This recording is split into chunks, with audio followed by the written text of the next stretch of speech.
Já faz um certo tempo que nós estamos estudando essa carta, uma carta muito preciosa, valiosa, que nos oferece uma série de orientações acerca de vários assuntos. E a porção que nós estamos estudando, que abrange o versículo 18 do capítulo 3 até o versículo 1 do capítulo 4, nos dá orientações acerca do viver ou das relações familiares. E isso é muito importante para nós.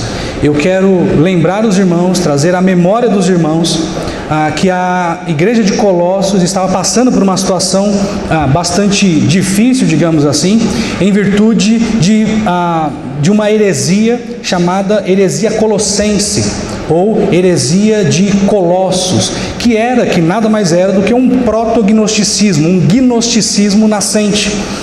E essa heresia, ela era composta de basicamente 4 elementos, que era o filosofismo, o legalismo judaico, o misticismo e o ascetismo. E ao longo do capítulo 2, nós temos aí a descrição dos pormenores de todos esses elementos que eu mencionei. No capítulo 2 de Colossenses, portanto, nós temos ali Paulo atacando e colocando em evidência os erros da heresia de Colossos. Então havia aí esse sincretismo herético composto por esses 4 elementos.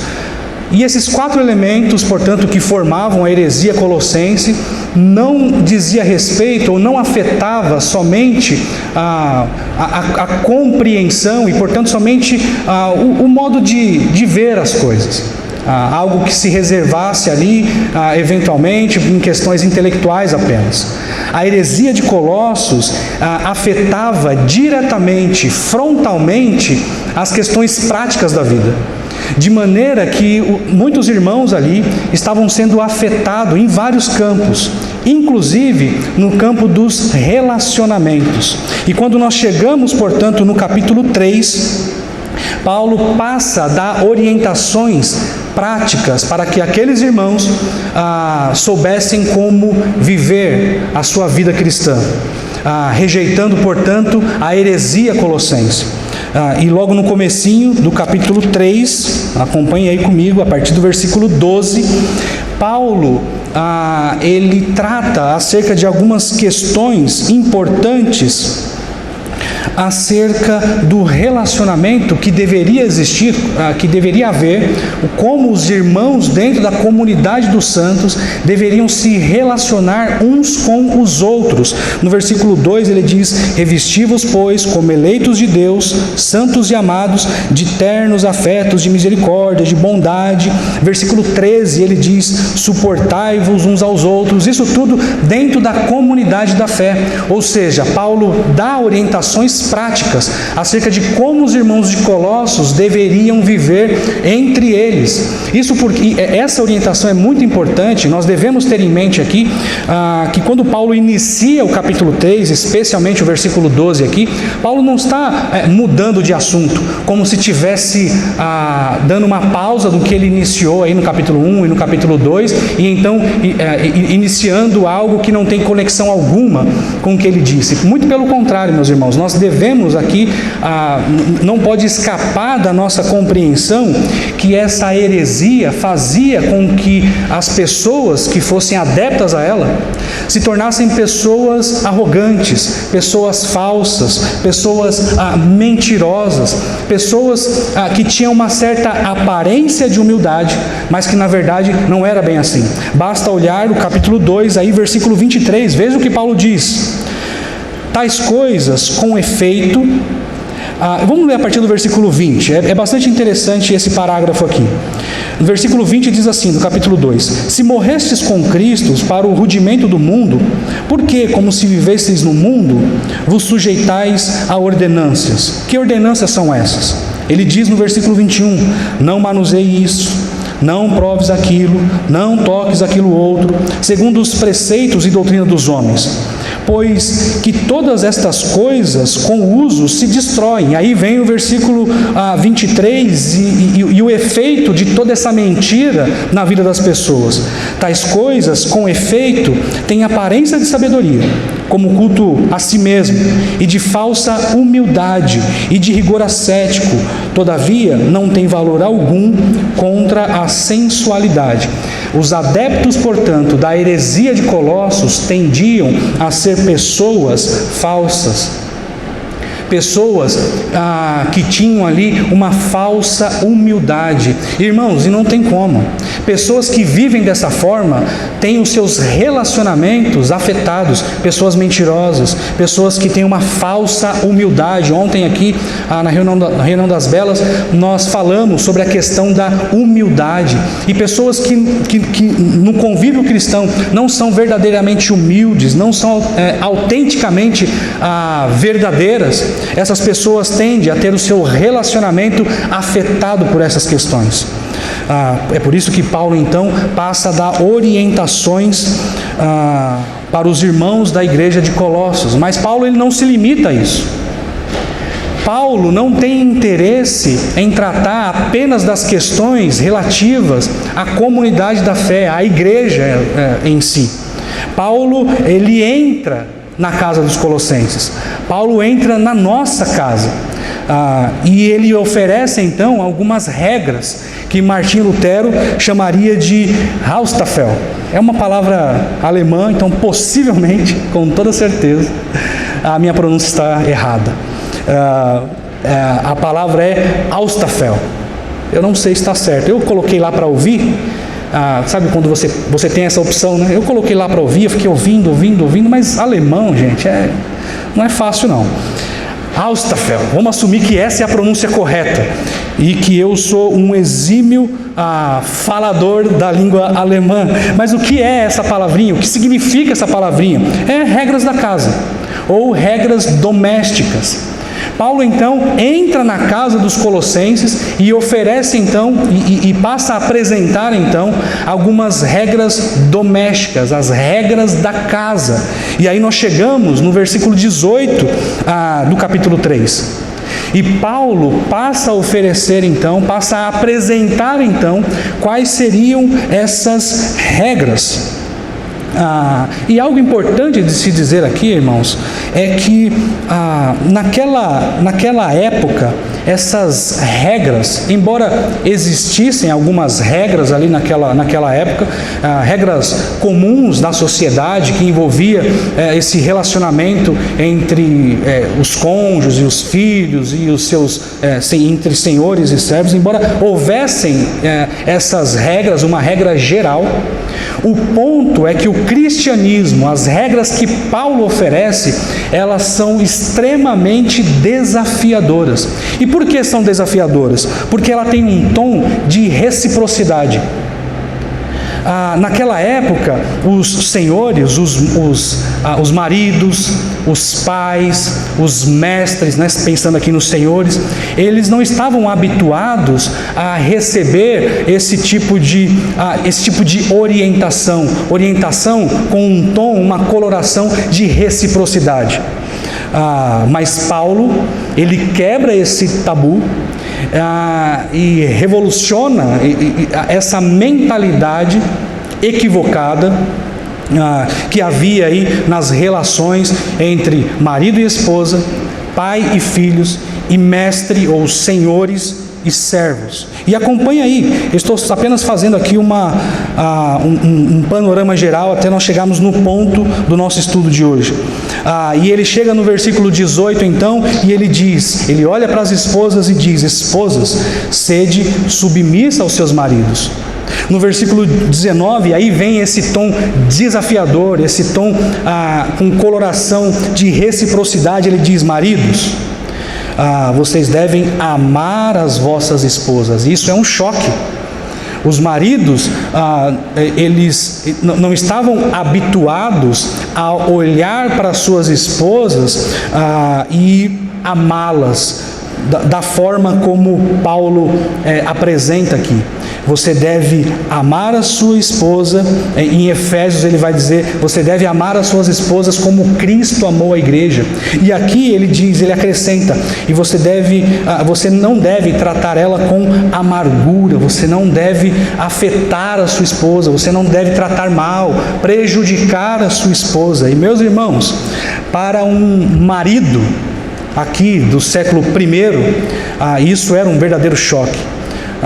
Tanto esposa como filhos e servos eram uma espécie de propriedade dos maridos ou dos senhores. Mas ele não se limita a isso. Ele não se limita a tratar apenas de maridos e esposas. Como eu disse para vocês, Paulo ele entra na casa dos colossenses. E Deus ele quer entrar na nossa casa.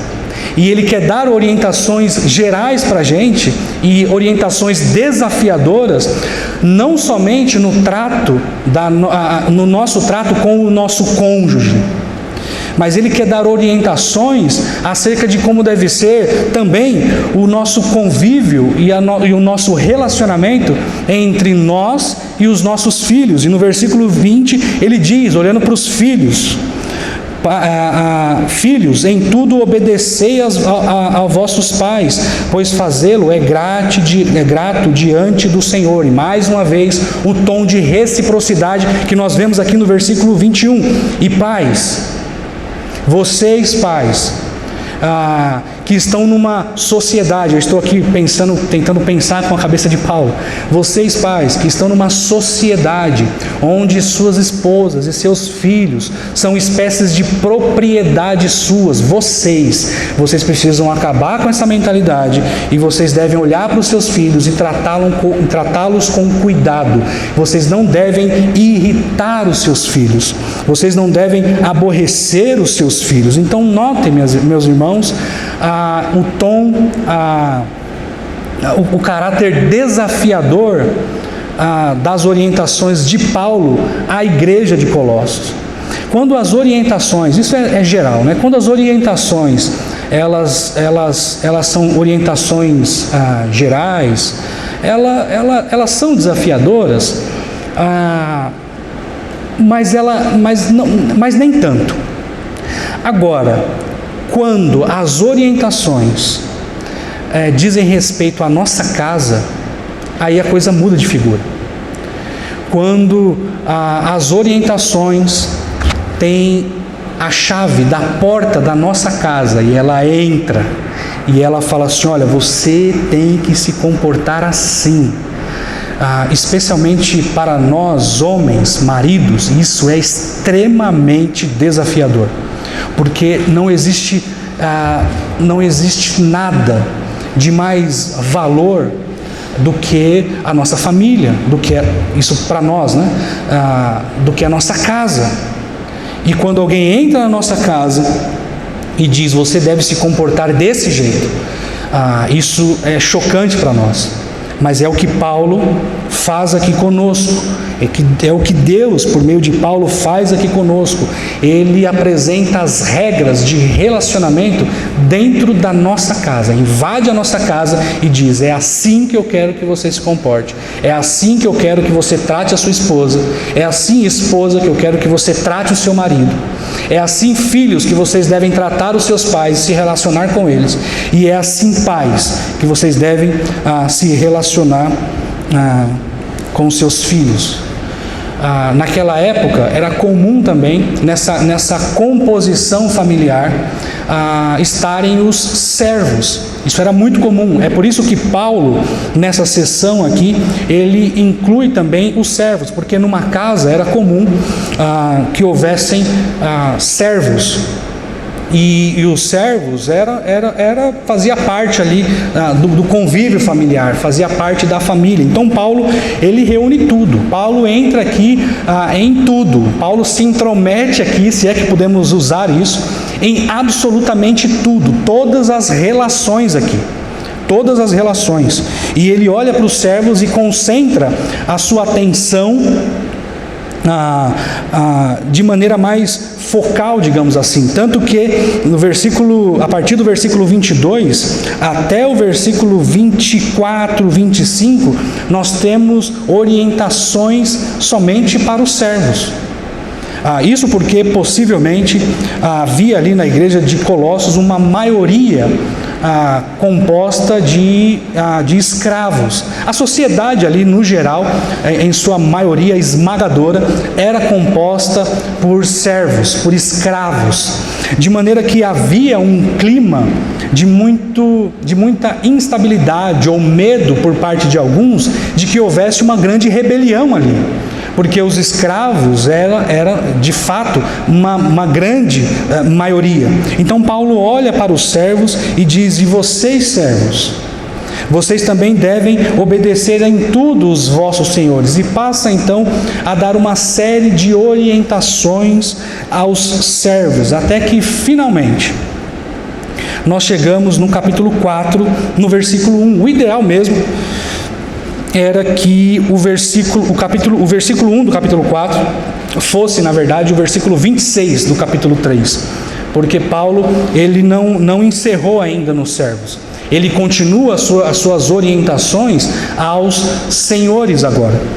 Mas tudo bem, imagine se nós não tivéssemos nenhuma divisão. Imagine se eu estivesse pregando no livro de Salmos aqui agora, e nós não tivéssemos as divisões de capítulos e versículos, e eu diria para os irmãos, abram em Salmos. Aonde, pastor? Pelo menos nós temos aqui as divisões, e embora nós temos algumas divergências aqui com as pessoas que colocaram essas divisões. As divisões, obviamente, não são divisões inspiradas, mas ainda nós temos a facilidade de ter a Bíblia divididinha ali por capítulos e versículos, de modo que nós temos condições de nos localizar aqui. Muito bem, chegamos então no versículo em que nós estudaremos hoje, fechando então esse ciclo que envolve os relacionamentos familiares. E o texto que nós vamos estudar hoje é o versículo 1 do capítulo 4. Será uma exposição mais breve do que as demais, porque nós olharemos somente para esse versículo. Portanto, leiam, acompanhem comigo aí a leitura do capítulo 4,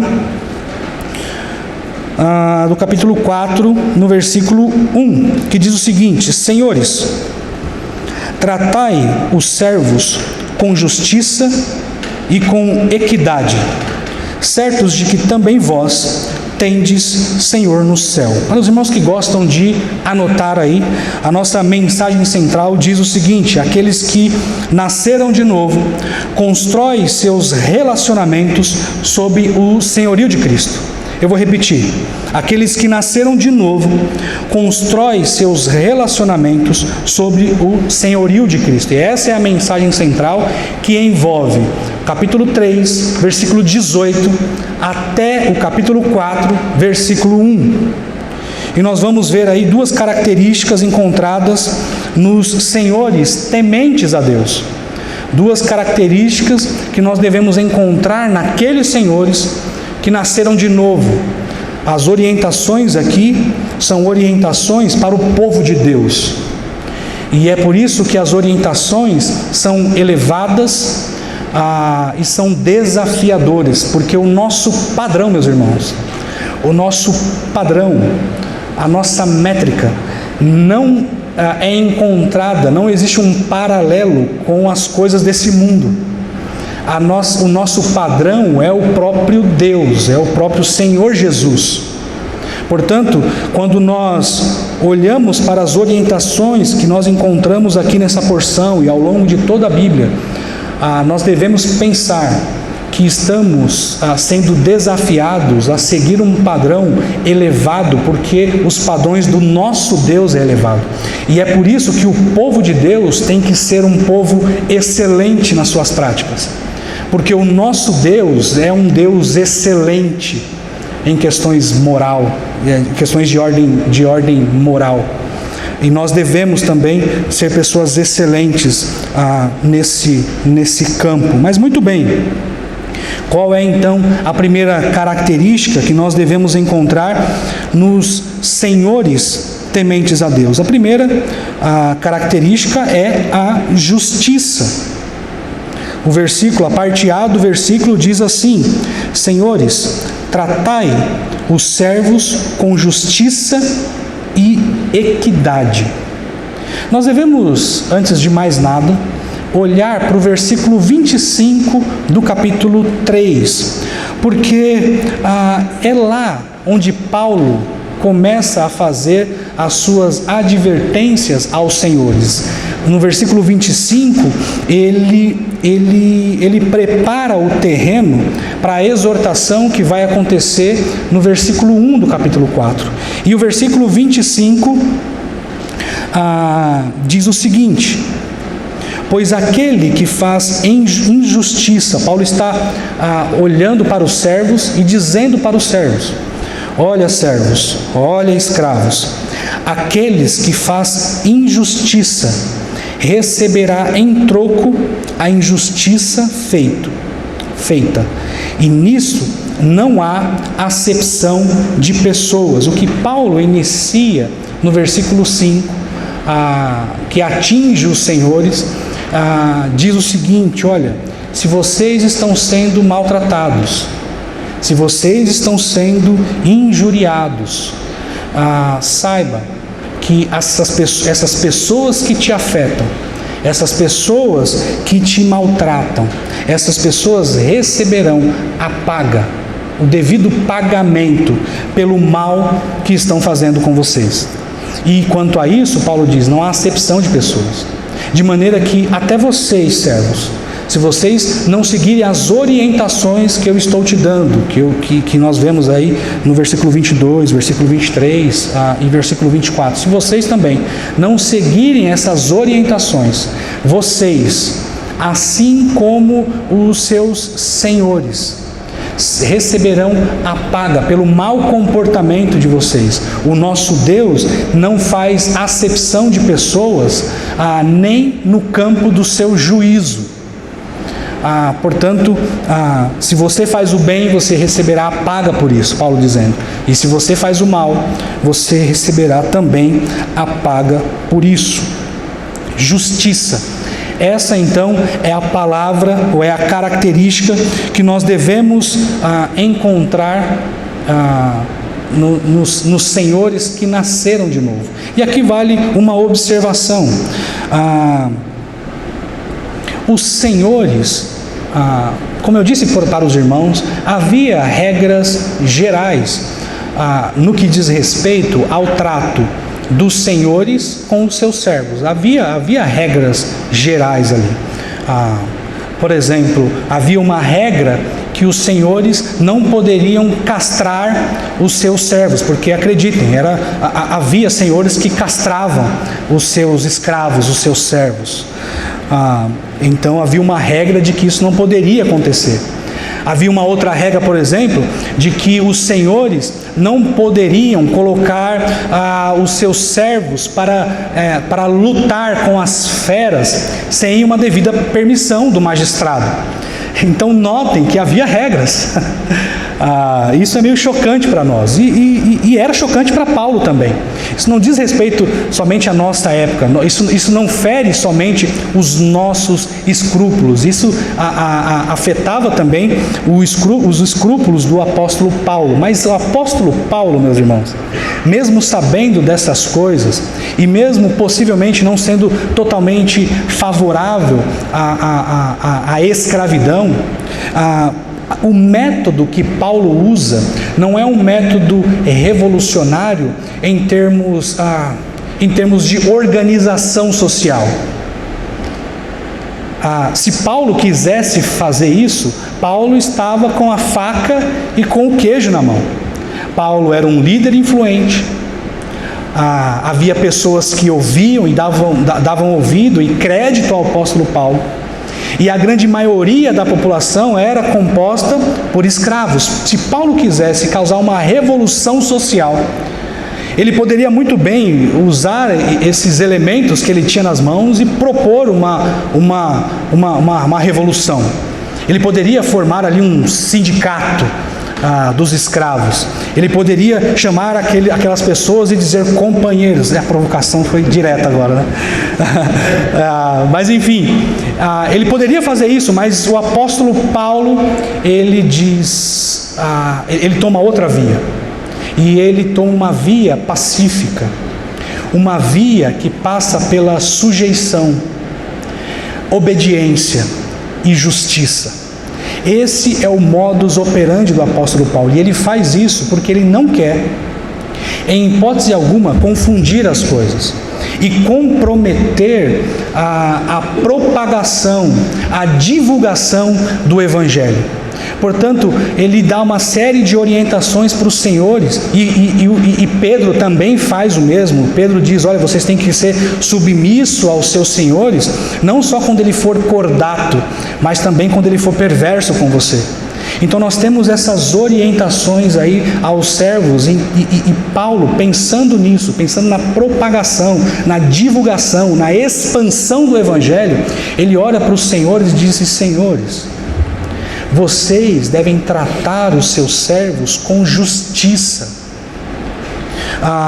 Vocês devem tratar essas pessoas que estão submissas a vocês de maneira justa. Notem, meus irmãos, que Paulo, ele não quer causar nenhuma revolução, como eu disse, no campo social. Abram a Bíblia de vocês, por favor, em 1 Coríntios. 1 Coríntios, no capítulo 7, versículo 21, e veja o que diz. Paulo diz o seguinte, 1 Coríntios, capítulo 7, versículo 21. Ele diz, fostes chamado sendo escravo?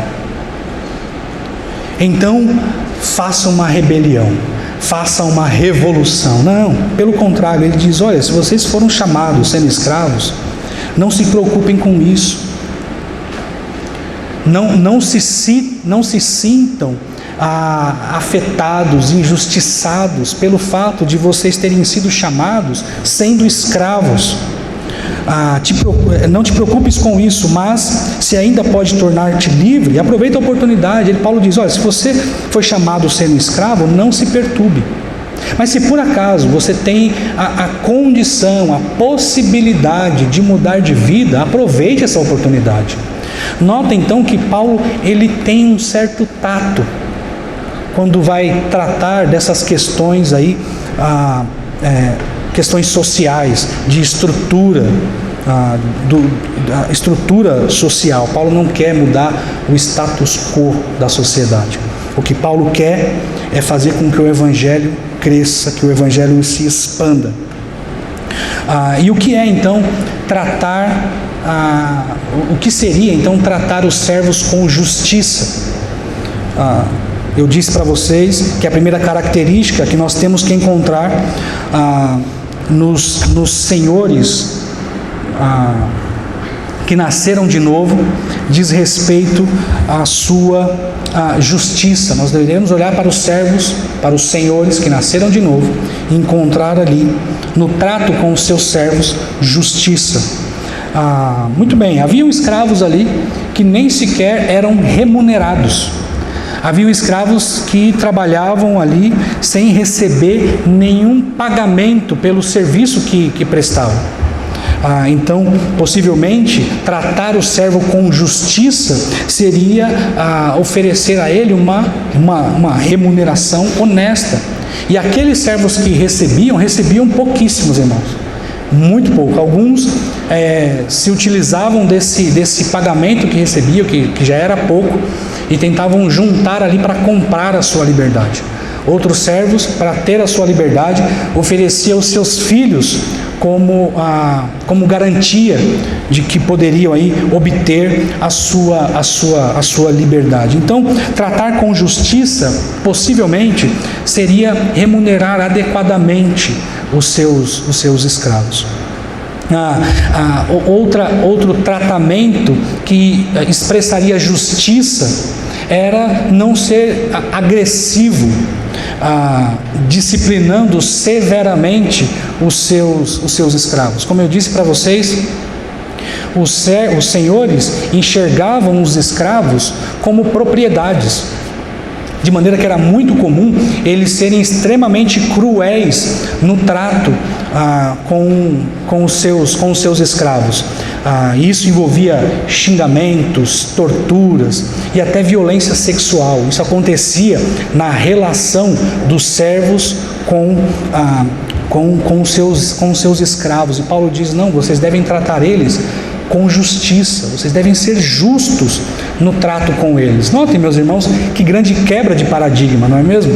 Nós olhamos para o apóstolo Paulo e vemos Paulo, sim, um revolucionário, por assim dizer, mas um revolucionário no campo moral, no campo ético. Vocês devem, eu não estou propondo, Paulo dizendo, eu não estou propondo que os escravos aqui deixem de ser escravos imediatamente e eu faço isso de maneira revolucionária. Não, o que o apóstolo faz é tomar uma outra via, tomar uma outra medida, a medida da justiça, do equilíbrio, do bom senso.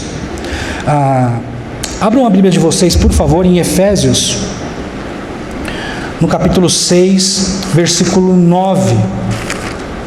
Efésios, capítulo 6, versículo 9.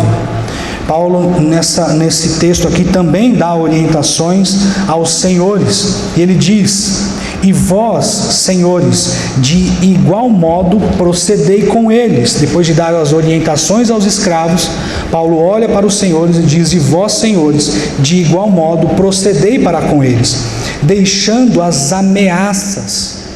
Os senhores de escravos eram pessoas cruéis que ameaçavam os seus subordinados, ameaçava os seus escravos. E Paulo diz: olha, você precisa ser alguém justo com eles. Vocês precisam ser senhores que tratam os seus servos com equidade, que é a outra palavrinha que aparece no versículo 1 que nós estamos estudando. Você deve ser justo com ele e você deve tratá-los com equidade, ou seja, vocês devem tratá-los com igualdade, com equilíbrio. É provável que quando Paulo usa essa expressão, equidade ou igualdade, Paulo tem a intenção de fazer com que os senhores tratassem os seus servos como eles tratariam uma pessoa livre. Isso acontece muito, nós vemos, por exemplo, trazendo para a nossa realidade, nós vemos isso muito no meio corporativo, né? Então é muito comum, por exemplo, isso não deveria ser assim, mas eu acho isso a coisa mais horrível do mundo. Mas é muito comum nós vermos, por exemplo, o pessoal do escritório não falar com o pessoal da fábrica, só fala o necessário. Por quê? Porque eles são da fábrica e nós somos do escritório, como se o escritório fosse o paraíso de qualquer empresa. E se você é de escritório, você sabe bem do que eu estou dizendo, ou do que eu estou falando. Não é paraíso, de hipótese alguma. Outros não se misturam com o pessoal da limpeza. Nossa, não misturar com o pessoal. Vou almoçar e eu devo almoçar ali. Eu quero um dia poder almoçar com o pessoal da diretoria. E com o pessoal da limpeza? Não, pessoal da limpeza não. Pessoal da limpeza não. O que Paulo está propondo aqui, voltando aí para o primeiro século, é que os senhores tratassem os seus escravos com igualdade. Olha, você está diante de alguém, os escravos que nós estamos pensando aqui, meus irmãos, são crentes no Senhor Jesus, são pessoas que nasceram de novo. O público de Paulo aqui, os leitores de Paulo, são pessoas que nasceram de novo. E Paulo diz: olha, entre vocês não deve haver desigualdade no trato. Não deve haver desigualdade no campo da justiça. Vocês devem se relacionar. vocês devem se relacionar normalmente. Irmãos, a realidade de igreja de verdade, como a que nós estamos, que nós fazemos parte aqui, é uma bênção nesse campo, porque nós nos relacionamos com pessoas que em outras circunstâncias nós jamais nos relacionaríamos. Nós nos relacionamos aqui com todo tipo de gente, de todas as classes sociais, e isso é uma bênção. E no contexto de igreja, nós devemos olhar para esse cenário onde Paulo propõe um tratamento igualitário e dizer: é assim que eu devo me comportar com relação aos meus irmãos também. Não importa se o meu irmão é alguém em termos financeiros, sociais, superior a mim, ou não, é meu irmão em Cristo.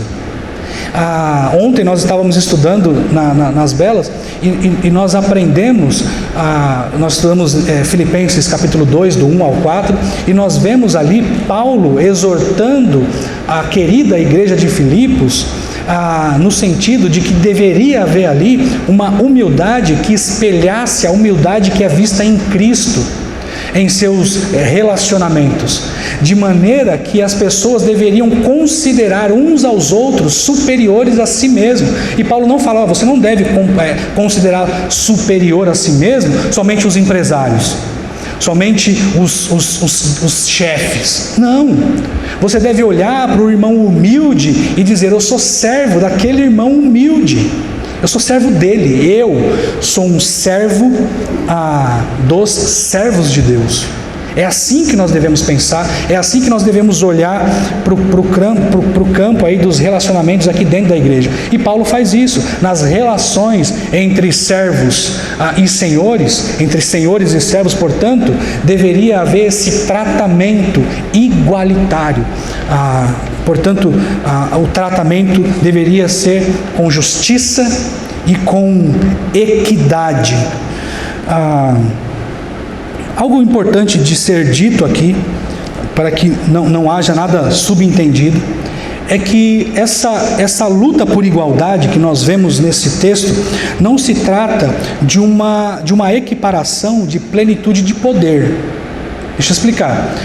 A proposta de Paulo aqui, a exortação de Paulo, não diz respeito a um tratamento igualitário, de maneira que tanto servos como senhores tivessem o mesmo poder. Não é isso que Paulo está propondo aqui.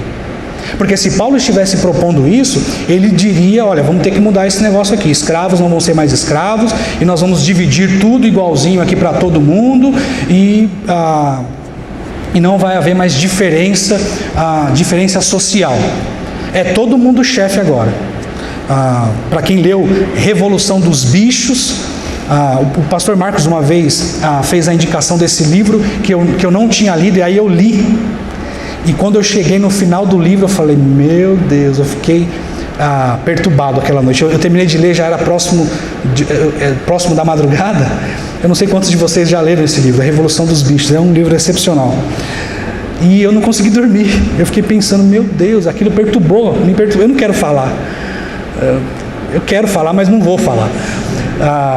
Mas aquilo me perturbou muito, assim, no final. Leia um livro e depois a gente conversa. Paulo então não propõe aí não propõe uma equiparação de poder. O que Paulo diz é que essa igualdade deve ser baseada em amar e servir uns aos outros. E é isso, é no trato, é no modo de se relacionar, é no modo de conceber esse relacionamento. Isso é de fato uma quebra de paradigmas para aqueles irmãos do primeiro século, para aqueles senhores do primeiro século. Muito bem, quando eu era criança, eu sou o caçula. Nós somos em cinco irmãos, né? Eu sou o caçula.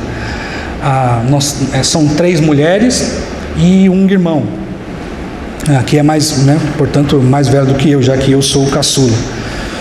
E todos ali tinham uma tarefa quando éramos crianças, né? Todo mundo tinha uma tarefa, menos eu. Meus pais não me deram tarefa alguma, não sei, eu acho que eu fui um pouco mimado. E o meu irmão, ele tinha algumas atividades a fazer. Ele acordava de manhã, isso todos os dias, ele acordava de manhã, aí depois de tomar café, ele recolhia todos os lixos da casa, depois ele ia até o quintal, limpava o quintal. Naquela época tinha uma árvore na casa da minha mãe, tinha muita coisa nessa questão aí de árvores e coisas. Meu pai sempre gostou muito disso. E meu irmão então tinha que limpar o quintal. E depois de fazer essa limpeza aí de folhas e tal, o meu irmão tinha que recolher as fezes do cachorro e jogar isso no lixo. E depois de fazer tudo isso, de fazer todas essas tarefas, jogar o lixo, depois ele tinha que sair fora de casa ali e colocar o lixo ali onde era o lugar específico para se colocar os lixos. Aí sim ele poderia fazer as suas outras atividades, como por exemplo respirar, ele podia respirar. Estou brincando. E o meu irmão, ele se sentia muito injustiçado por isso. Eu não vejo muita razão, eu era só uma criança, eu não precisava fazer nada. Eu estou brincando, ironizando. Pais, deem atividade para os seus filhos. Eu estou brincando aqui com vocês. Mas o fato é que meu irmão se sentia muito injustiçado com isso. E meu irmão ficava bravo. Mas por que você não faz nada? E eu para pirraçar o meu irmão, eu às vezes acompanhava ele nessas atividades todas e ficava provocando o meu irmão. Se ele estivesse aqui, ele daria uma bronca em mim. E eu ficava provocando o meu irmão, e eu ficava caçoando com ele, provocando ele ali, na medida em que ele realizava as suas atividades. Era um tratamento que o meu irmão recebia, na percepção dele, um tratamento injusto. As tarefas não eram divididas de modo igual ou proporcional. Tudo bem, eu era uma criança, mas eu poderia muito bem arrumar a minha cama. Eu poderia muito bem, com certeza, lavar a louça ou ajudá-lo no recolhimento do lixo da casa. Eu poderia muito bem fazer isso. E vocês podem muito bem, gentilmente, orientar os seus filhos a fazer o mesmo. Mas eu não fazia. Eu não era obrigado, digamos assim, a fazer essas coisas, de modo que o meu irmão, ele foi durante muitos anos sobrecarregado com essas atividades. É evidente que eu não tinha a percepção das coisas que eu tenho hoje. Eu me converti já com 18 anos. E é por isso que eu tenho muita dificuldade hoje em lavar louça, por exemplo. Viu, amor? É isso que me afeta. Mais uma vez eu estou brincando com vocês. O fato é que o meu irmão se sentia injustiçado com isso. O meu irmão, o tratamento que os meus pais, o meu pai especificamente, o modo como ele tratava o meu irmão nesse campo, era um tratamento injusto. E eu contei essa breve ilustração aqui para fazê-los pensar no modo como os senhores poderiam ser justos com os seus servos, na distribuição das tarefas, no modo de tratar, não sendo áspero, não sendo violento, numa remuneração devida, já que muitos ali nem sequer recebiam as suas remunerações. E como é que isso se aplica a nós, meus irmãos? Nem todo mundo que está me ouvindo agora são senhores, são proprietários de empresas ou chefes, gerentes, diretores. Nem todo mundo que me ouve agora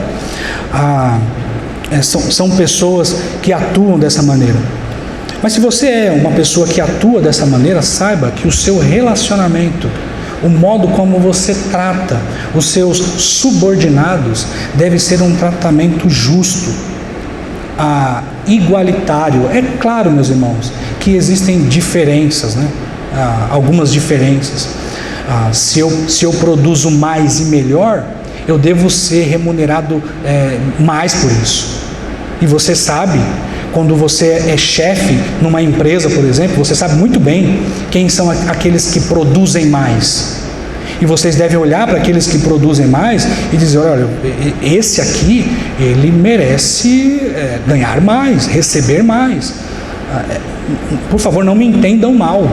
Não pense que eu estou sugerindo aqui que aqueles que são subordinados a você devem receber exatamente. Não.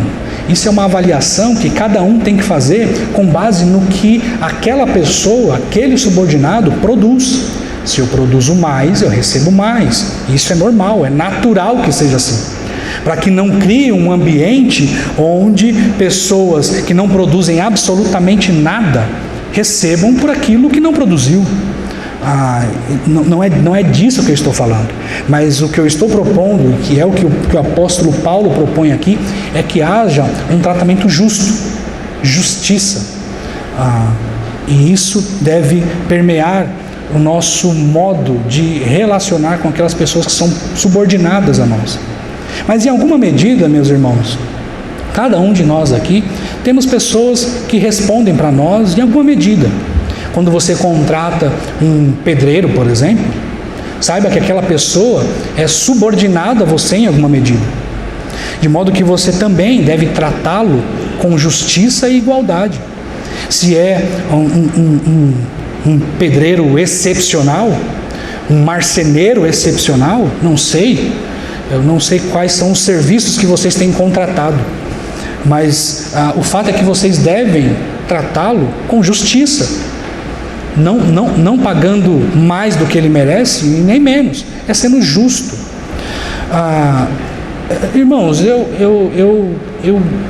eu acho a palavra de Deus algo brilhante, sabe? Ela tem orientações e diretrizes para todas as áreas da nossa vida. Na medida em que nós começamos a estudar aqui esse grande trecho do capítulo 3, 18 até o 4:1, notem o tanto de orientações diretas que nós recebemos, esposas, maridos, filhos, pais, senhores e servos e senhores. O nosso modo de nos relacionar com aquelas pessoas que são sujeitas e submissas a nós também não passa despercebido aos olhos de Deus. Nós devemos ser justos e tratá-los com igualdade, com equidade. Não devemos destratar as pessoas que são sujeitas ou subordinadas a nós em alguma medida. Eu não devo tratar com aspereza o caixa do supermercado. Eu não devo tratar com aspereza a pessoa que me ajuda na faxina de casa. Eu não devo tratar com aspereza as pessoas lá do meu trabalho que respondem para mim em alguma instância, sei lá. Os senhores, portanto, devem tratar os seus servos com justiça e equidade. Essa é a primeira característica que nós vemos aí, que nós devemos encontrar nos senhores que nasceram de novo, mas essa não é a única. Nós temos uma segunda característica, que é o temor. Essa é a segunda característica. Notem aí o que diz a parte B do versículo. Eu não sei há quanto tempo eu estou falando aqui, mas nós já estamos caminhando para o final. Paulo diz: certos de que também vós tendes um Senhor no céu. Novamente aqui, o tom que nós vemos nessa passagem é um tom intimidador, é um tom ameaçador. Lembre-se do versículo 25 do capítulo 3. Pois aquele que faz injustiça receberá em troco a injustiça feita, e nisso não há acepção de pessoas. Então, senhores, sejam justos no tratamento com os seus subordinados, porque você tem um Senhor no céu. Na prática, vocês são escravos assim como eles. Você não está livre de obrigações, vocês não estão livres de obrigações, vocês devem respeito vocês devem explicações acerca de tudo que vocês fazem, devem explicações a mim, porque eu sou o seu Senhor. É por isso que Provérbios, no capítulo 9, versículo 10, ganha um sabor especial. um sentido, digamos assim, uma aplicação, melhor dizendo, especial para nós hoje. O texto que diz, Provérbios 9:10, o temor do Senhor é o princípio da sabedoria. Pessoas sábias temem a Deus, temem ao Senhor, porque sabe que lá no céu existe um Senhor que tudo vê e que julgará bons e maus, pelo bem que fazem e pelo mal que fazem. E isso deve encher o coração dos senhores de temor. Portanto, os senhores que nasceram de novo devem ser pessoas que tratam com justiça os seus subordinados, os seus escravos, os seus servos, porque eles sabem muito bem que ele também é um escravo e que o seu Senhor está no céu e tudo vê.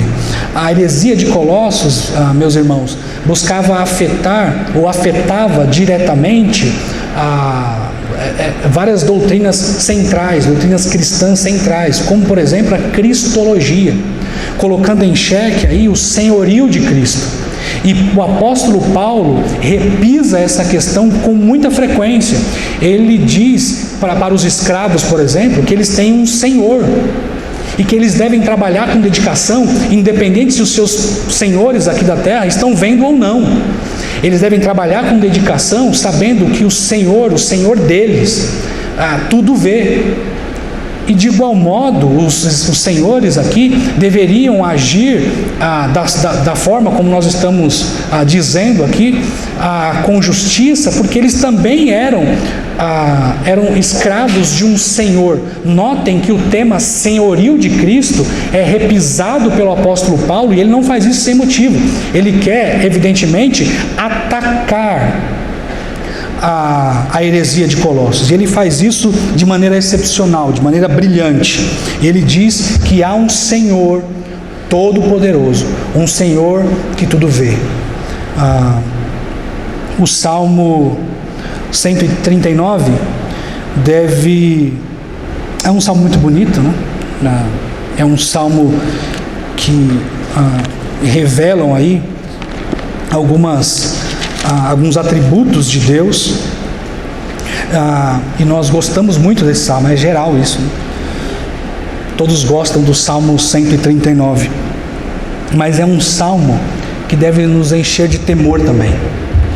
É um salmo que deve nos encher de um temor santo, porque o mesmo Senhor que criou todas as coisas, enfim, é o Senhor que esquadrinha o meu andar, o meu deitar, que conhece todos os meus caminhos.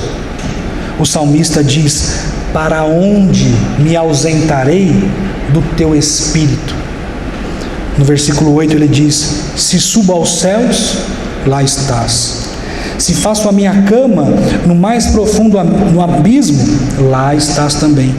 Se tomo as asas da alvorada e me detenho nos confins dos mares, aí, ainda lá, me haverá de guiar a tua mão, e a tua destra me susterá. Os olhos do Senhor estão por toda parte. O Senhor dos senhores tudo vê. Ele sabe exatamente como nós somos no nosso trabalho. Ele sabe como nós lidamos com as pessoas que nós contratamos por alguma razão. Ele sabe como é o nosso trato com a nossa esposa, com os nossos maridos. Ele sabe muito bem quais são as nossas intenções e também o modo como nós nos relacionamos com os nossos filhos. E filhos, saiba que Deus sabe exatamente, lá na sua casa, o modo como você trata os seus pais. Os olhos do Senhor estão por toda parte, e os escravos devem temer esse Senhor, e devem trabalhar com dedicação e afinco, porque é a esse Senhor que eles vão prestar contas, assim como os seus como seus senhores. Os servos devem ter isso em mente, assim como os seus senhores. Os senhores, portanto, devem tratar os seus subordinados, os seus escravos, com justiça, com equidade, sabendo que existe um Senhor nos céus que tudo vê, e que esse Senhor tratará ou fará a paga pelo bem e pelo mal que eles fazem. Aqueles que nasceram de novo, meus irmãos, constroem seus relacionamentos sobre o senhorio de Cristo. E nós vemos aqui duas características encontradas nos senhores tementes a Deus: a justiça e o temor. Eu repisei aqui, eu mencionei para vocês essa questão dos olhos do Senhor que estão por toda parte. E aconteceu algo interessante, que enquanto eu estava preparando esse sermão aqui, eu pensei, veio à mente. Na semana passada eu estava me preparando ali na sala, numa das salas aqui em cima, para a aula que eu daria para os meus alunos aí. E de repente o meu celular tocou. O meu celular tocou e eu atendi. E era o diácono Paulo, que está me olhando ali. Aí o Paulo me ligou, falou: pastor, tudo bem? Tudo bem. Queria te pedir um favor. Eu falei: pode falar. Você pode acender a luz do corredor? Eu falei: eu pensei, mas como que você sabe que eu estou aqui? Quem te contou, miserável, que eu estou aqui? Aí ele falou: não, eu estou vendo que você está na sala aí. Mas você está me vendo? Os olhos do diácono Paulo estão por toda parte. E eu fiquei pensando nisso. Ele sabe, assim como o diácono Paulo sabia que eu estava na sala naquele momento, e ele me deu um comando, me pediu: Robson, acenda a luz do corredor. O Senhor que tudo vê também nos dá um comando, nos dá orientações que afetam todas as esferas das relações dentro da nossa casa. Que Deus tenha misericórdia de nós e nos ajude, meus irmãos, nessa caminhada cristã. Vamos orar? Soberano Deus, nós te louvamos, nós te agradecemos pela bondade com que o Senhor tem nos tratado, porque nós não somos jogados nesse mundo, nós não estamos à deriva, definitivamente, Senhor, nós não estamos à deriva. O Senhor nos dá orientações precisas, e nós vemos hoje, estudamos hoje mais dessas orientações. E a nossa súplica, Senhor, é que o Senhor nos faça mais semelhantes ao Senhor Jesus e nos ajude a agir em conformidade acerca de tudo que nós aprendemos aqui hoje. Por favor, nos ajude a sermos servos, senhores que tratam os nossos servos, pessoas subordinadas a nós em alguma medida, com justiça e equidade. Nos ajude a fazer isso, cientes de que nós temos um Senhor no céu, que há de nos julgar e que tudo vê. Nós pedimos essas bênçãos e agradecemos por tudo isso. Em nome de Jesus. Amém.